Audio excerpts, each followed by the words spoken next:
Welcome to The Explainer. Today, we're jumping into a 30-day review of a men's health supplement called Strongflow. We're going to pull everything from a really popular deep dive on YouTube and just break it all down. The promises, the science, and, of course, the final verdict. So, let's get right into it. Okay, so first things first. The reviewer kicks things off by basically saying what we're all thinking. He actually quotes himself from his own video. "I know what you're thinking. Also smoke and mirrors?" And then he immediately says, "And you're not wrong." So right off the bat, he's setting the stage with a really healthy dose of skepticism. Let's see where that leads him. All right, so let's talk about the promise. You know how it is, every supplement makes these big claims to get your attention, and Strongflow is absolutely no different. We're going to look at the core promises that not only fuel their marketing, but were also the whole reason the reviewer decided to do this 30-day test in the first place. So the promises here are targeting some really common, and let's be honest, often super frustrating issues. There are three main claims. First, improving your urine flow. Second, cutting down on those annoying, sleep-disrupting trips to the bathroom at night. And third, just providing general prostate support using what they call natural botanicals. These three things are the benchmarks he set out to test. Look, bold promises are one thing, but what does the science actually say? This is the part of the review where he really puts the marketing claims under the microscope, comparing them to what the current research tells us. So, how do they stack up? And this is where we see a pretty big gap. The reviewer points out that a key ingredient, saw palmetto, has, and this is a direct quote, mixed evidence. He pulls from sources like Harvard and WebMD to make a really crucial distinction. These ingredients might show observational support, but they are definitely not miracles. And that phrase, observational support, is so important. It basically means studies have noticed a potential connection, but it's a very, very long way from being solid, definitive proof from a rigorous clinical trial. Okay, so since the science is a little inconclusive, let's say, the review pivots. It moves away from the lab data and into lived experience. The YouTuber shares a personal testimonial to see if the real-world effects might tell a different story over a 30-day experiment.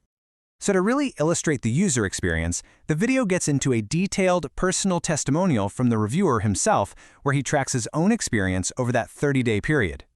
So how did it actually go? Well, according to his own account, the first couple of weeks brought a slight improvement in that urge to go.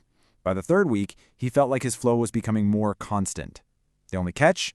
He did mention some mild discomfort if he took the supplement on an empty stomach.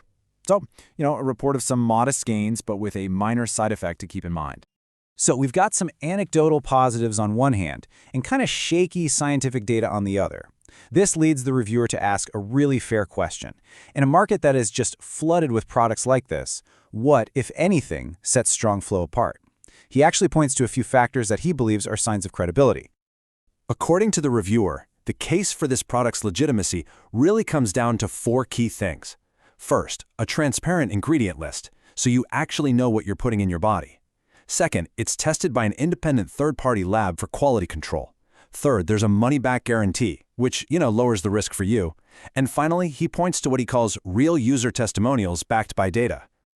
So, how does this all add up? What's the final takeaway? After weighing the claims, the science, his own experience, and the company's practices, what is the ultimate verdict on Strongflow? And this is the most crucial point right here.